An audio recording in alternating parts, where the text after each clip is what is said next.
power doesn't always wear a uniform. Sometimes it hides behind a desk, a handshake, or a coded message whispered through the dark. For more than 7 decades, one organization has shaped the destiny of nations without ever being seen. This is the story of the Central Intelligence Agency, the CIA, America's secret empire. It begins in the ashes of World War II. The year is 1945. Germany lies in ruins. Japan has surrendered, and the old world order collapses under the weight of nuclear fire. From the chaos, a new power rises, the United States of America, armed not just with bombs, but with intelligence. The war had taught one critical lesson: knowledge is power. Information wins wars. During the conflict, the U.S. relied on a secret wartime agency known as the Office of Strategic Services, OSS, the first organized American intelligence body. Under the command of William Wild Bill Donovan, the OSS had operated behind enemy lines, gathering secrets, causing supply chains, and infiltrating Nazi operations across Europe and Asia. But with the war's end, the OSS was dismantled. Many in Washington believed America no longer needed spies. They were wrong. As the Soviets tightened their grip over Eastern Europe, and Joseph Stalin expanded his sphere of influence, President Harry S. Truman realized that a new kind of war was beginning. A war fought not with armies, but with secrets. In 1947, the National Security Act was signed into law. Hidden within its pages was a creation that would change global politics forever: the Central Intelligence Agency. The CIA was born not on the battlefield, but in the boardrooms of Washington.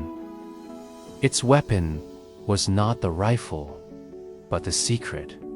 The agency's mission was clear: to collect foreign intelligence and protect the United States from threats abroad. But inside the gray walls of Langley, Virginia, another interpretation took shape: control the narrative before the enemy can. The 1950s were years of paranoia, of mushroom clouds and iron curtains. The Soviet Union had tested its first atomic bomb. The United States needed an edge, and the CIA would provide it. The agency expanded rapidly, drawing elite minds from the military, Wall Street, and Ivy League universities. Their code books became as powerful as their weapons. In Europe, CIA operatives funded anti-communist parties, printed propaganda disguised as local newspapers, and funneled money through shell corporations to influence elections. In Italy, the CIA's covert funding helped ensure the Christian Democrats triumphed over Soviet-backed socialists. This wasn't diplomacy. It was manipulation, quiet, effective, and invisible. The coup blueprint. The CIA soon discovered a new form of warfare, one that didn't require armies, just influence and timing. In 1953, Iran became the testing ground. Prime Minister Mohammad Mossadegh, a popular nationalist leader, had dared to nationalize Iran's oil, threatening the profits of British and American corporations. So, the CIA launched Operation AGE. Working with British intelligence MI6, the CIA bribed politicians, paid protesters, and spread fake news through Iranian radio. Within weeks, chaos filled the streets of Tehran. The Shah, a Western ally, was restored to power. A coup without a single American soldier fired a shot. If power could be stolen in silence. Just 1 year later, in 1954, the CIA turned its attention to Guatemala.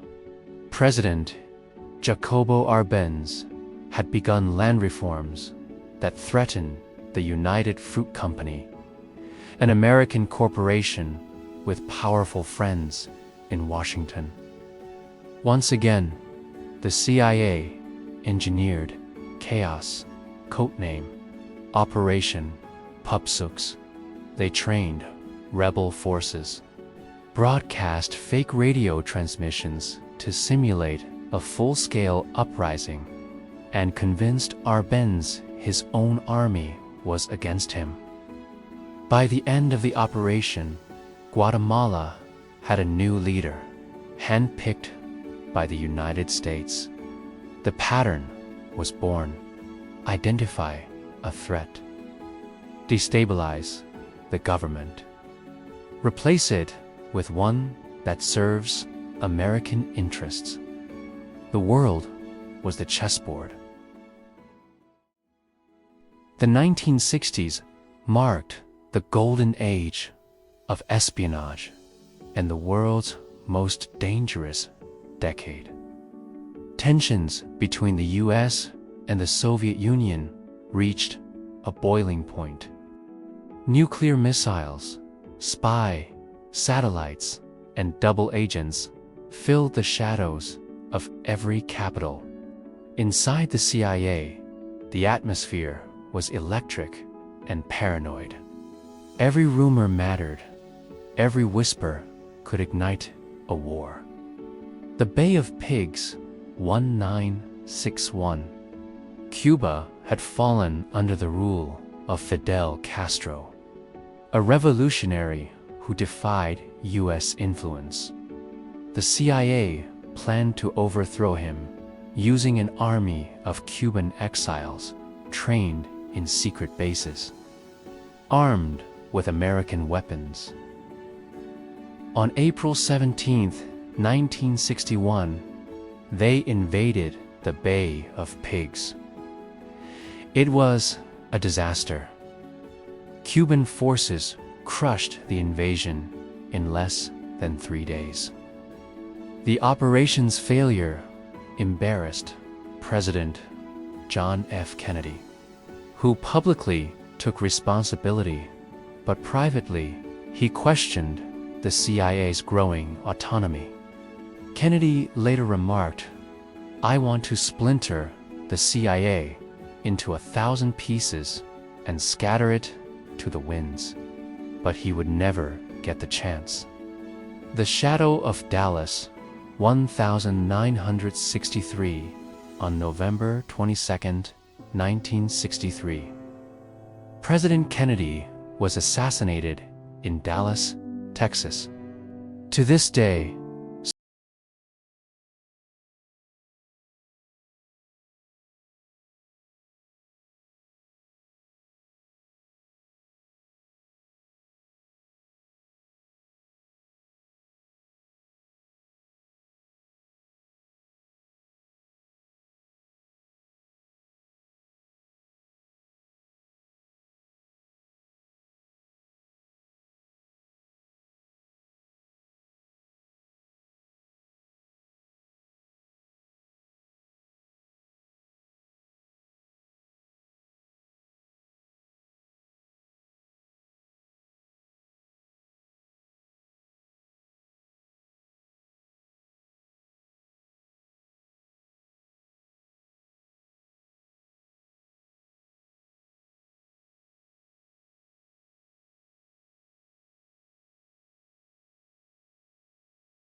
1970s, the CIA had turned covert influence into an art form. It was no longer about gathering intelligence. It was about shaping the world. The Cold War had become a chessboard of ideologies, democracy versus communism, and the CIA was the hand that moved the pieces. From Latin America to Africa and Asia, the agency's reach extended into every continent. Their allies were dictators. Their enemies were reformers, and their methods were silence and precision. The Experiment in Democracy, 1973 Chile, was a peaceful democracy led by Salvador Allende, a socialist president elected by the people. He wanted land reform, higher wages, and independence from U.S. corporations. To Washington, this was unacceptable. Allende's nationalization of copper mines threatened American business interests, especially the Anaconda and ITT corporations. So, the CIA went to work. Under President Nixon's orders, millions of dollars flowed into Chile, funding strikes, propaganda, and opposition groups. The agency deliberately destabilized the economy, turning public frustration into chaos. On September 11, 1973, the Chilean military stormed the presidential palace. Allende died defending his government. His last words broadcast live over the radio: "Long live Chile. Long live the people. Long live the workers." That same day, General Augusto Pinochet seized power. Thousands were imprisoned, tortured, or disappeared. The CIA had succeeded. Another government replaced, another democracy silenced. Sometimes, the most effective weapon is not the bullet, but the rumor that fires it. Congo, Angola, and the African Front Africa became another theater of influence. As nations broke free from European colonization, the CIA worked behind the scenes to ensure they didn't fall under Soviet sway. In Congo, the charismatic leader Patrice Lumumba was assassinated after only months in office. A man the CIA once described as the next Castro of Africa. In Angola, the agency armed rebel groups to counter Soviet-backed forces, igniting a proxy war that lasted decades. The pattern was clear. Anywhere nationalism threatened American control, covert operations followed. The U.S. flag might never appear, but its shadow always did. There are secrets darker than politics. Experiments that blur the line between science and control. One of them was called M-Cultra. After the Korean War, the CIA feared that communist powers had developed mind control techniques. They began a secret program to find their own methods, not through weapons, but through the human mind itself. Codenamed M-Cultra, it was authorized in 1953 by CIA Director Allen Dulles. Its goal: to explore how drugs, hypnosis, and sensory deprivation could manipulate human behavior. Doctors and scientists many without moral restraint, dosed prisoners, soldiers, and even civilians with LSD, often without consent. The agency wanted to see how far the mind could be pushed before it broke. Some subjects went mad. Others never recovered. One scientist, Dr. Frank Olson, allegedly died after being secretly drugged, his mysterious fall from a New York hotel window remains one of the most chilling chapters in CIA history. Years later, his family discovered the truth. Olson had been part of MKUltra. In their search for control, the agency lost sight of humanity. The experiment wasn't just on the mind, it was on morality itself. Operation Midnight Climax, in a bizarre twist, the CIA even set up safe houses in San Francisco and New York, hidden behind brothels.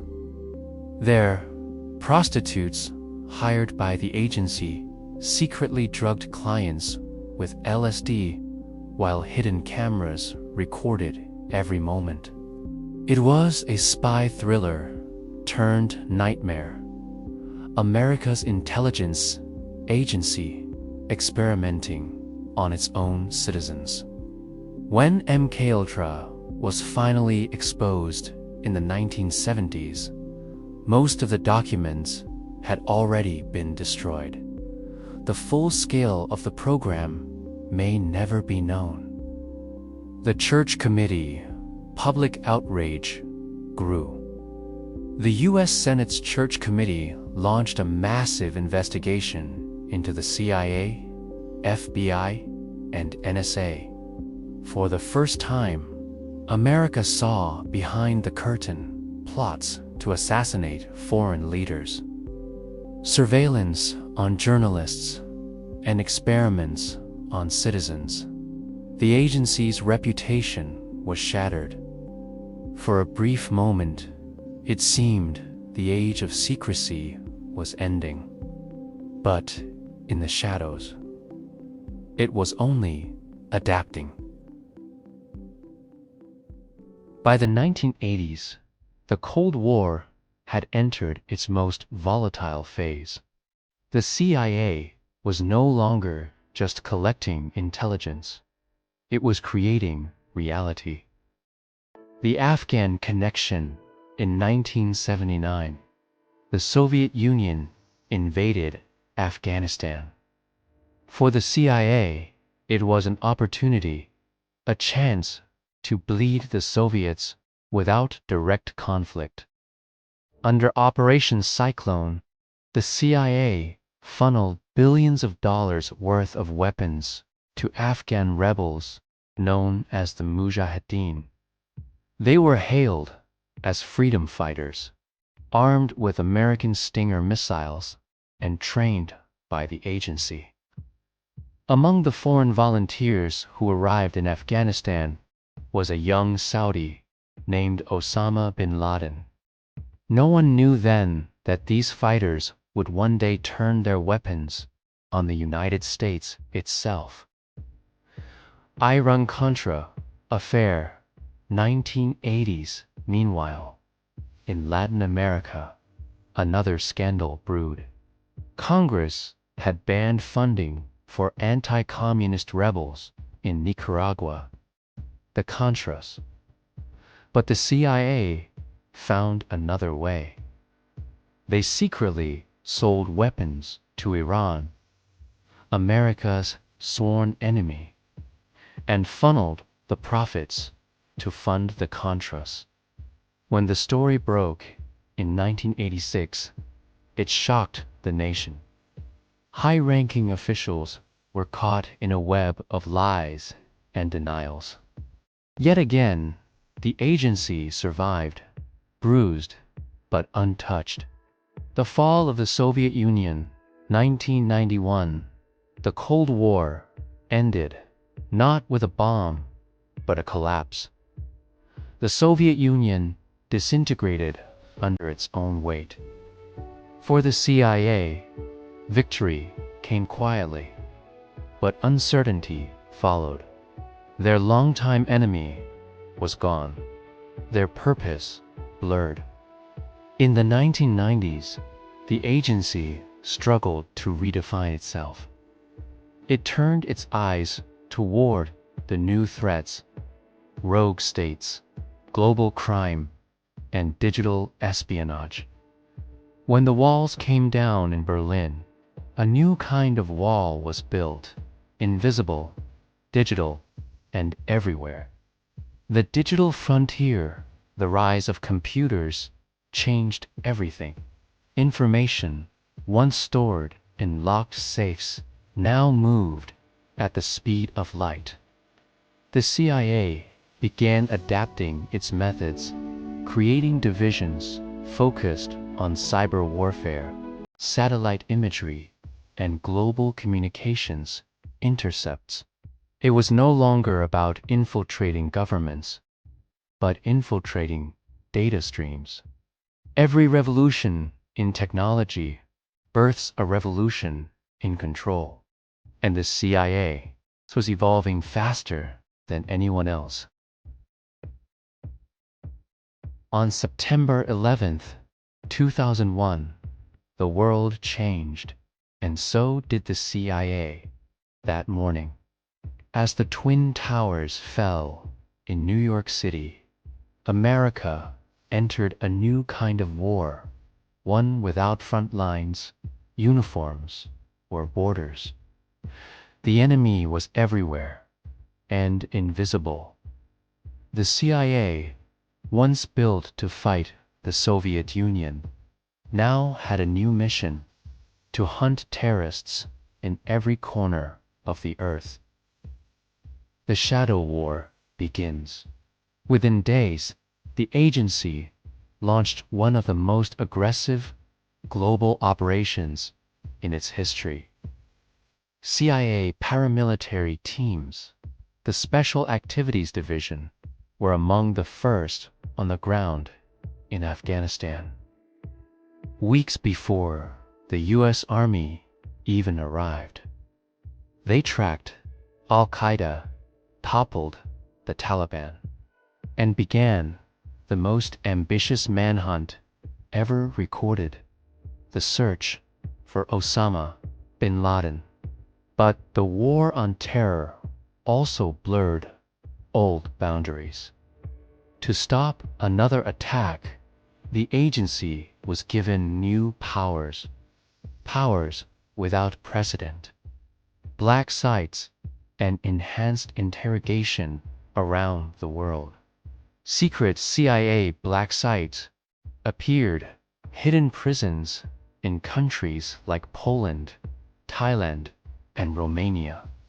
Here, suspected terrorists were detained, interrogated, and tortured under what the agency called enhanced interrogation techniques.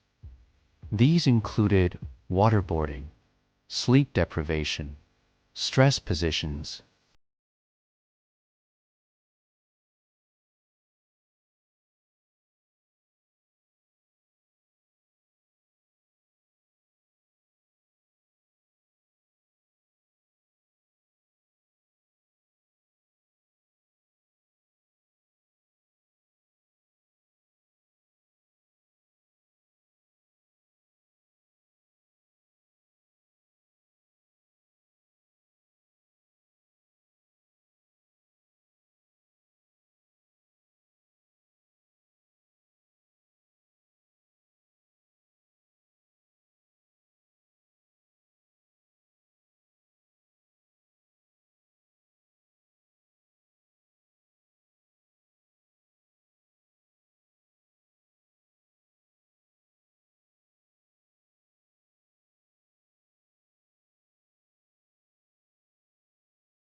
The 2010s marked another transformation: the digital battlefield.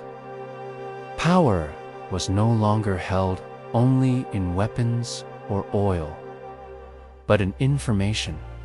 And the CIA, more than anyone, understood that information is the ultimate weapon.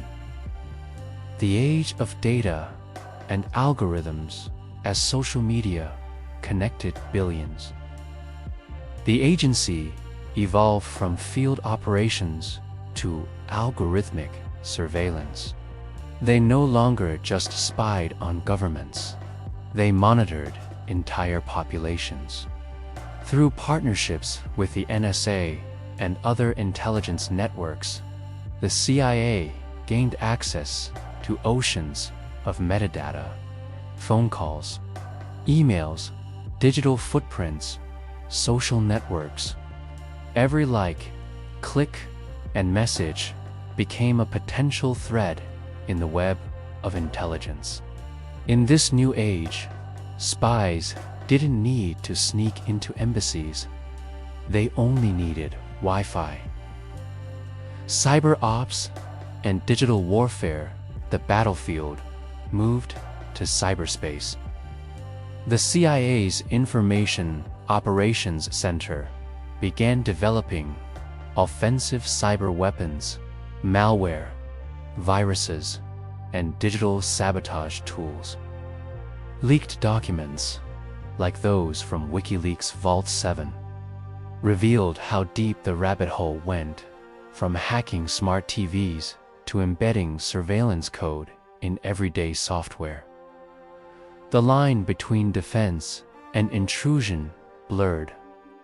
Even allies were not immune.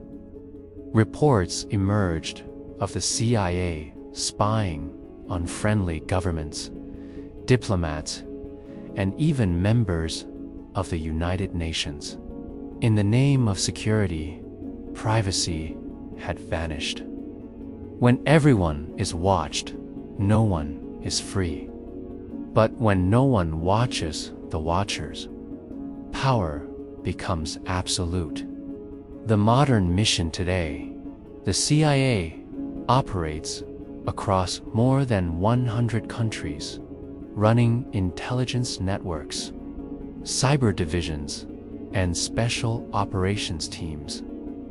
Its drones patrol the skies. Its algorithms patrol the web. And its influence, though invisible, shapes the policies of nations. In Washington, it answers to no single man. Presidents come and go, but the agency remains. The invisible government, former insiders call it the deep state. A bureaucracy so vast, so secretive, that even Congress struggles to oversee it. Billions flow each year through black budgets, hidden accounts, funding covert programs, and secret technologies. From surveillance satellites to artificial intelligence, the CIA has evolved into something far beyond its Cold War beginnings. It is not just an intelligence agency anymore.